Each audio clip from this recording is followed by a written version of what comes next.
Halo, ibu-ibu ketua cabang seluruh Indonesia, apa kabar? Salam cinta, bekerja dengan cinta dari Ketua Umum Pengurus Besar Ikatan Istri Dokter Indonesia. Pada acara podcast hari ini, saya dengan bangga dan sangat dengan cinta mengajak ibu-ibu semua untuk hadir pada muktamar kita yang akan datang di Mataram pada tanggal 12 dan 15 Februari yang akan datang.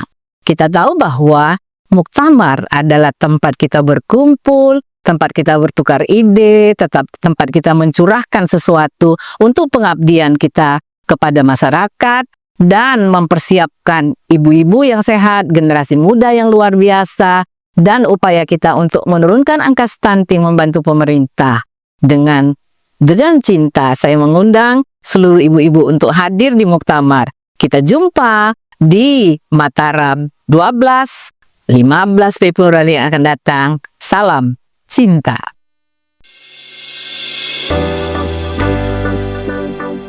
Pemirsa, berjumpa dalam bincang spesial Visi Bangsa. Media Merdeka mencerahkan bangsa. Hari ini kita kedatangan tamu spesial, sosok yang membaktikan dirinya mendampingi para pejuang pelayanan kesehatan untuk masyarakat. Ketua Umum Pengurus Besar Ikatan Istri Dokter Indonesia. Kita saat ini bersama dengan Ketua Umumnya, Bunda Dr. Haslinda Daulay. Bunda, terima kasih sudah berkunjung ke Visi Bangsa ini. Kita punya kesempatan ini untuk ngobrol-ngobrol. Bunda, kabar-kabarnya di akhir tahun ini justru Bunda sedang siap-siap untuk menyelenggarakan muktamar di awal tahun 2025 ini. Muktamar keberapa itu, Bunda?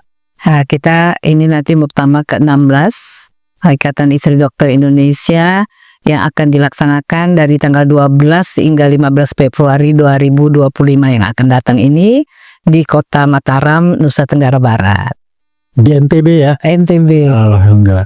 Bunda, kan selama ini menjadi Ketua Umum Pengurus Besar Ikatan Istri Dokter Indonesia. Kita tahu kan, kalau dokter itu orang yang paling sibuk, bahkan kadang-kadang nggak jelas juga jam kerjanya. Kadang-kadang kalau dibutuhkan tengah malam gitu.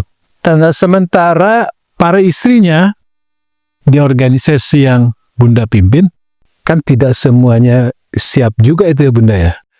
Nah, apakah organisasi ini juga bisa jadi tempat curhat para istri gitu Bunda? Pastinya. Jadi sejarahnya Ikatan Istri Dokter Indonesia ini pun dibentuk pada saat di kesibukan suami itu, kami para istri itu bisa mendampingi suami pada saat muktamar Ikatan Dokter. Jadi beberapa kali kami ikut mendampingi, dan pada saat itu Dr. Soeharto mengharapkan kami juga membuat pekerjaan atau pekerjaan sosial ke masyarakat di mana dilaksanakan muktamar Ikatan Dokter itu. Nah, setelah dilakukan 3 kali, akhirnya 12 Desember 1954 kami dianjurkan dibentuklah menjadi suatu organisasi yang disebut dengan Ikatan Istri Dokter Indonesia. Jadi kami bentuk seluruh Indonesia. Pada saat ini ada 172 cabang se-Indonesia yang semuanya terprogram untuk melaksanakan program kerjanya berdasarkan anggaran dasar dan anggaran rumah tangga. Itulah yang kami buat, kami pikirkan, kami kumpulkan bersama ibu-ibu di dalam ADART itu untuk membantu masyarakat, dan juga tempat berkumpulnya kami para istri dokter, sehingga kita punya kegiatan sosial yang betul-betul untuk membantu masyarakat. Jadi para istri dokter ini nggak stres lagi ya Bunda ya? Ya, ada kegiatan yang kalau buat. Ada kegiatan dan ada teman-temannya yang nasibnya sama juga ini. Iya, dengan suami yang sibuk, kadang-kadang tengah malam dipanggil operasi, kemudian jam kantornya nggak jelas, bisa sore buka praktek, pulangnya malam. Akhirnya kita bikin kesibukan yang positif untuk para istri-istri dokter yang ada. Termasuk ikut mensukseskan tugas-tugas para dokter juga ya?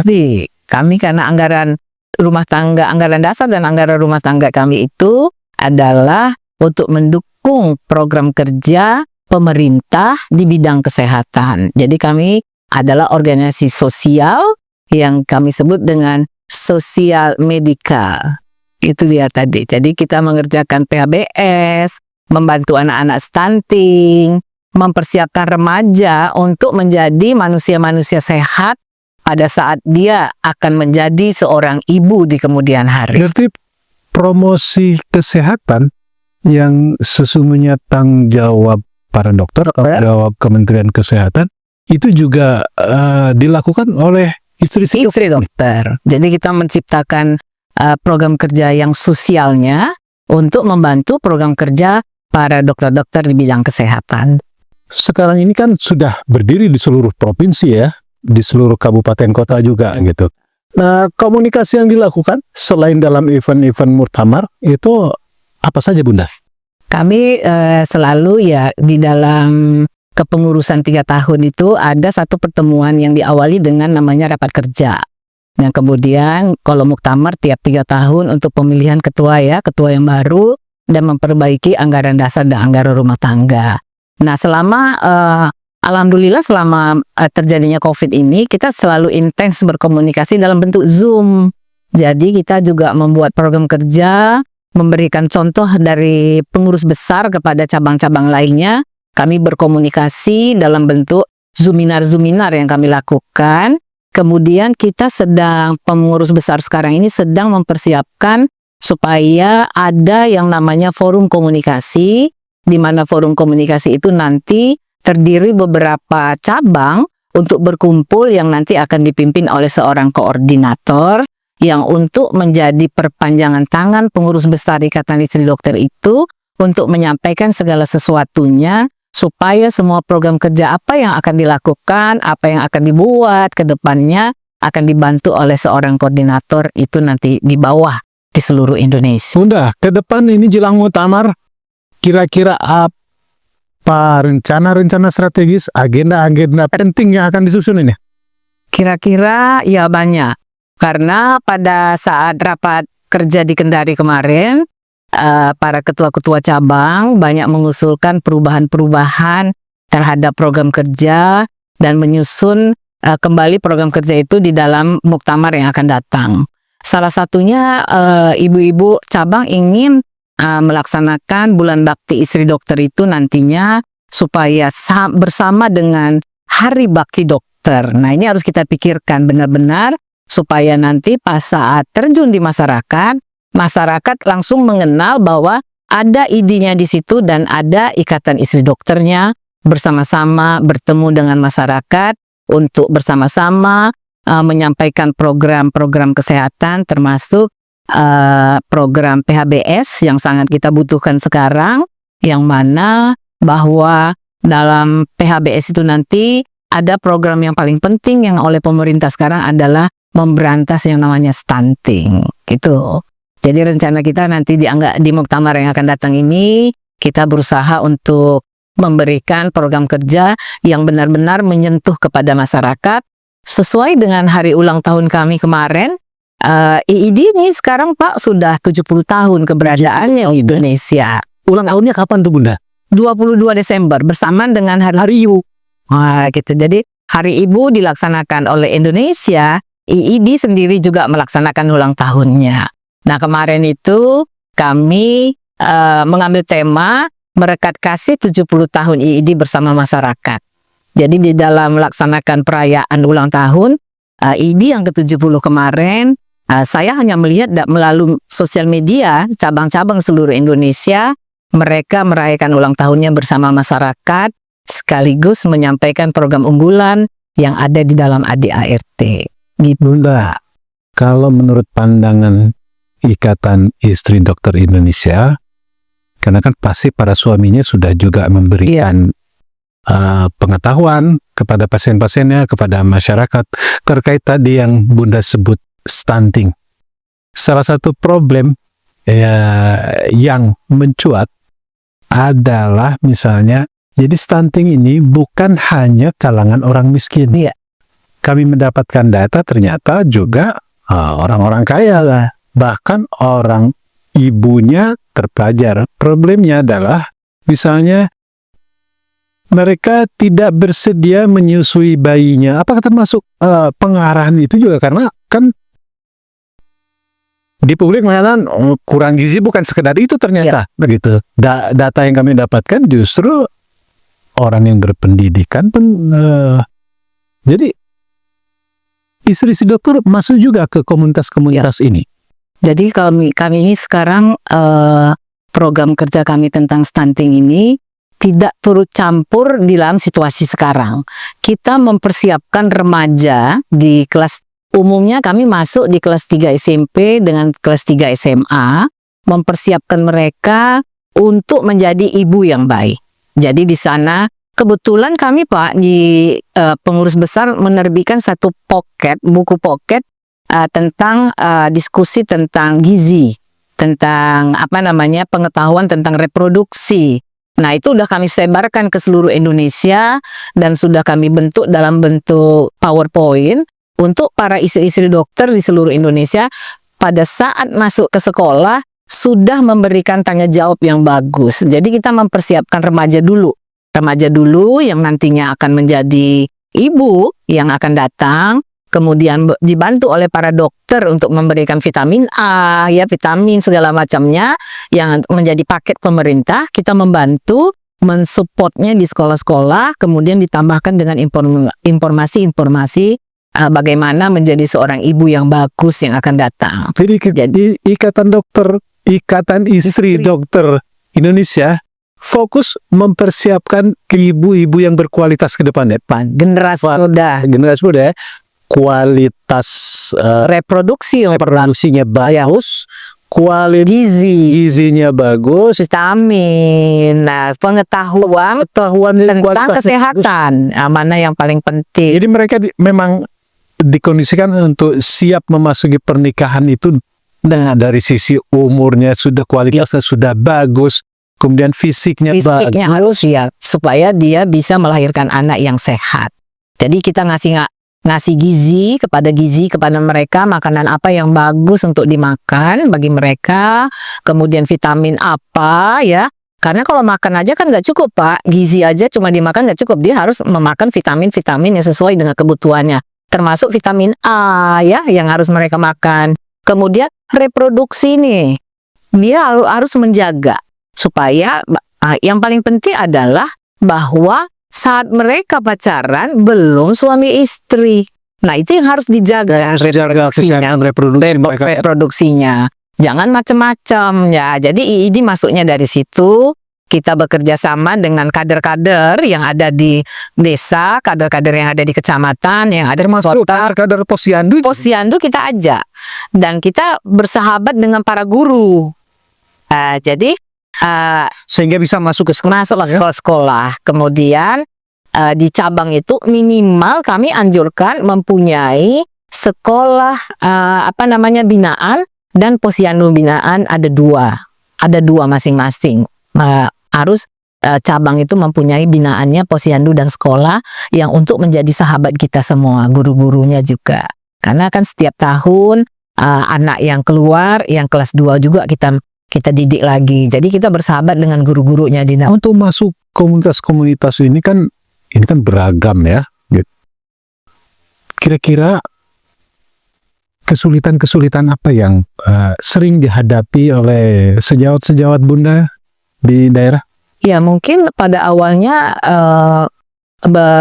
teman-teman di bawah itu tidak dikenal ya. Ikatan Istri Dokter Indonesia itu apa sih sebenarnya, kok para istri dokter ngapain? Nah kita punya satu konsep dari pengurus besar bahwa wajib seluruh cabang se-Indonesia itu harus namanya audiensi kepada pemerintah daerah tempatnya. Terutama kalau dinas kesehatannya ke rumah sakit udah pasti karena kita istri dokter. Tapi harus masuk ke dinas kesehatannya, ke dinas agama untuk mempersiapkan remaja Catin ya.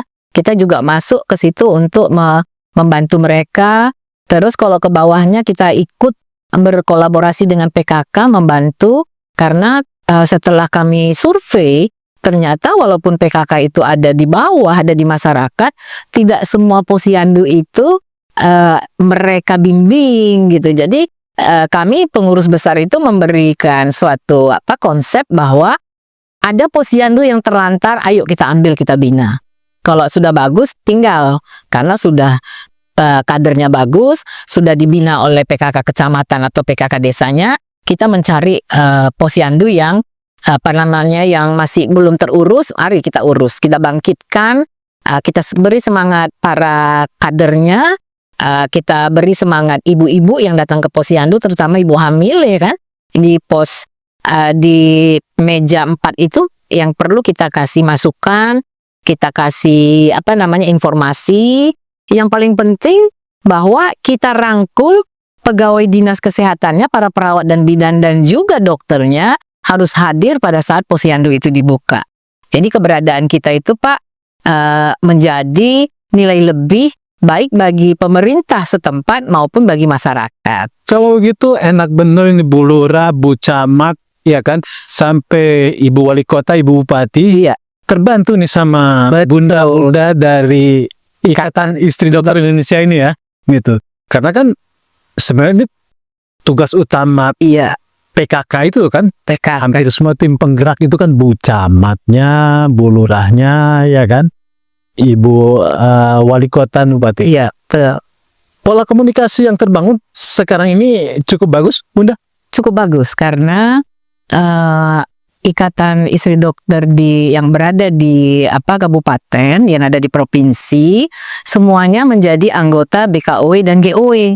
Oh, mereka di situ ya. Kebetulan, alhamdulillah ya, sampai hari ini para ketua-ketua di cabangnya itu sangat-sangat komunikatif dengan teman-teman ada di GOW.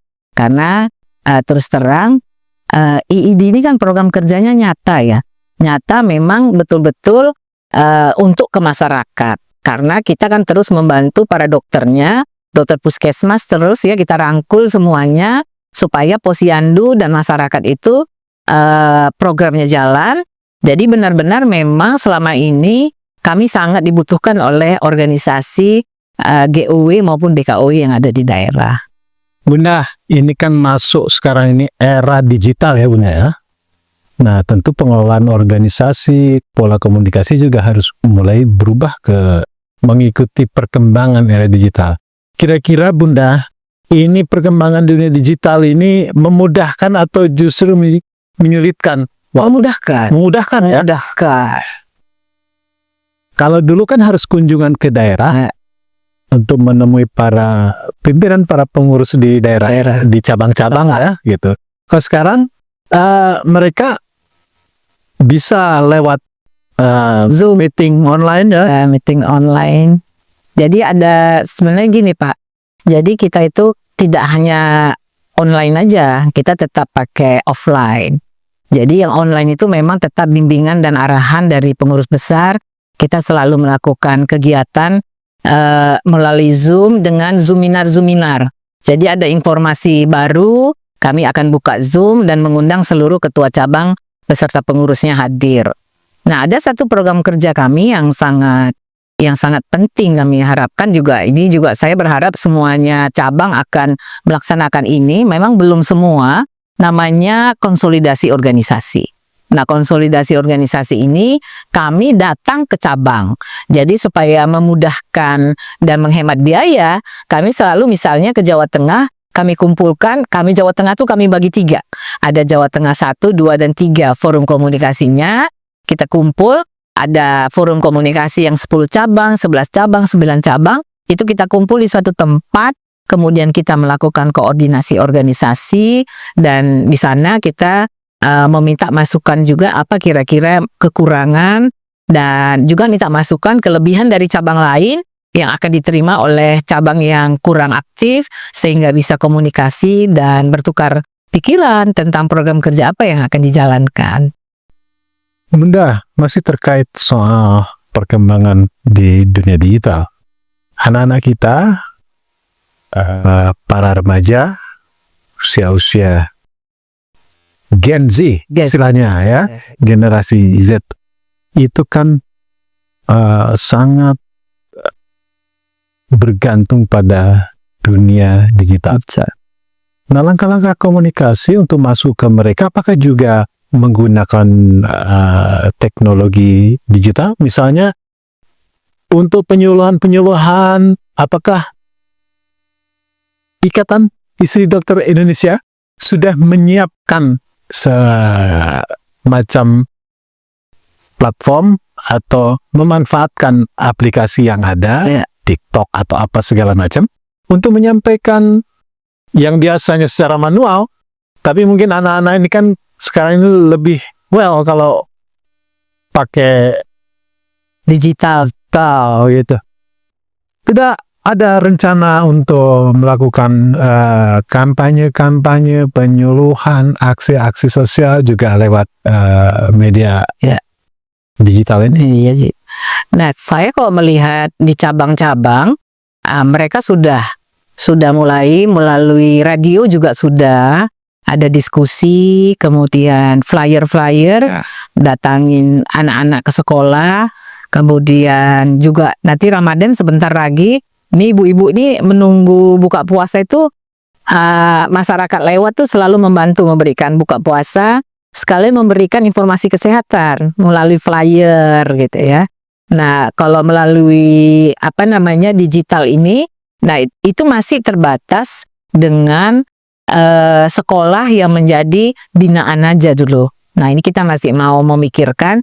Mungkin di muktamar ini akan kita bicarakan Menjadi salah satu agenda untuk membicarakan apa yang mau kita lakukan untuk mengkampanyekan, membantu pemerintah untuk mengkampanyekan tentang PHBS dan segala macamnya. Karena cabang-cabang sekarang saya sendiri sebagai ketua umum sudah menyuruh kepada seluruh cabang se-Indonesia untuk mengikuti Instagramnya Kemenkes.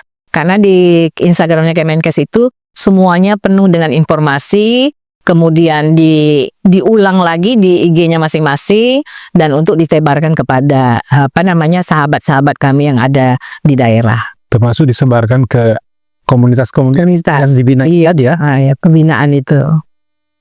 Bunda, ini muktamar yang akan berlangsung di NTB pada bulan Februari di Kota Mataram.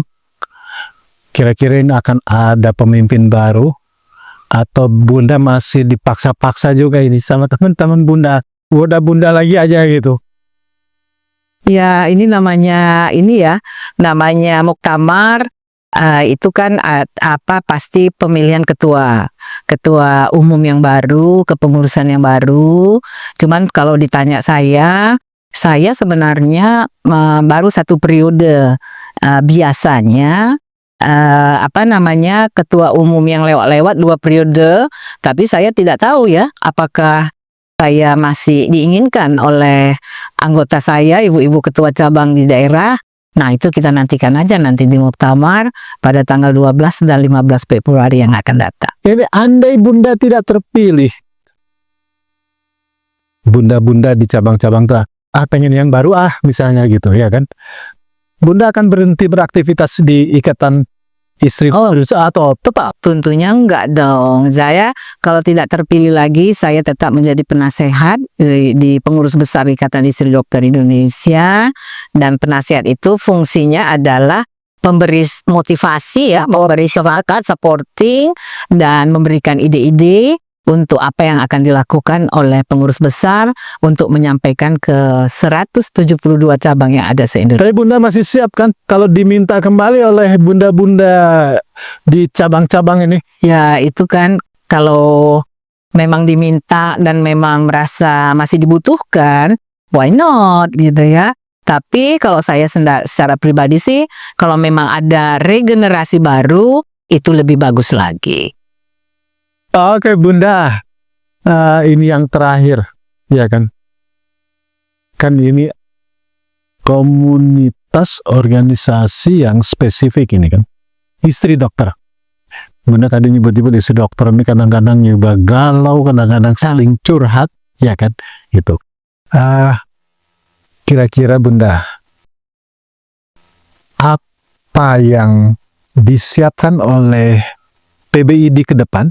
Ya kan, karena kan berarti potensinya kan luar biasa nih istri dokter nih.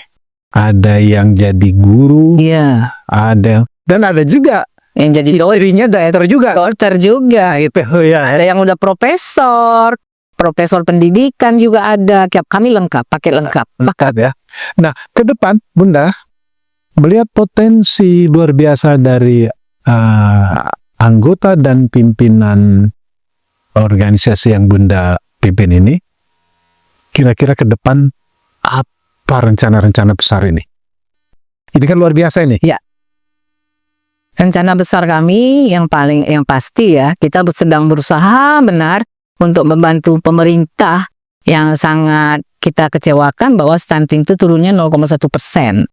Nah, ini kita mau berbicara nanti di muktamar kepada teman-teman yang ada se-Indonesia, apa kira-kira yang akan kita bantu, program itu apa yang akan kita bantu, tapi kami akan sedang menghimbau melalui KOANI, kan PBID anggota KOANI yang ke-31, untuk mengajak organisasi perempuan lainnya yang satu ide, satu program yang ada program kesehatannya. Di situ ada Ikatan Bidan Indonesia, ada Ikatan Perawat, ada wanita muslimah dan segala macamnya yang juga bergerak di bidang pendidikan dan generasi muda. Kita akan ajak itu semua, bagaimana caranya supaya kita bergerak di bawah semua secara serentak untuk menurunkan dan memberikan informasi kepada generasi muda yang akan datang supaya kita tidak jadi lost generation, bahwa mereka sudah siap menghadapi tantangan ke depan dan siap menjadi ibu yang nantinya akan melahirkan anak generasi penerus yang luar biasa. Bunda, saya yakin saat kita ngobrol ini ada juga para ketua Ikatan Istri Dokter Indonesia di daerah-daerah, di cabang-cabang Indonesia. ya kan, yang juga nonton kita ngobrol-ngobrol ini. Ya. Bunda, silakan menyapa. Halo, ibu-ibu ketua cabang seluruh Indonesia, apa kabar? Salam cinta, bekerja dengan cinta dari Ketua Umum Pengurus Besar Ikatan Istri Dokter Indonesia. Pada acara podcast hari ini, saya dengan bangga dan sangat dengan cinta mengajak ibu-ibu semua untuk hadir pada muktamar kita yang akan datang di Mataram pada tanggal 12 dan 15 Februari yang akan datang.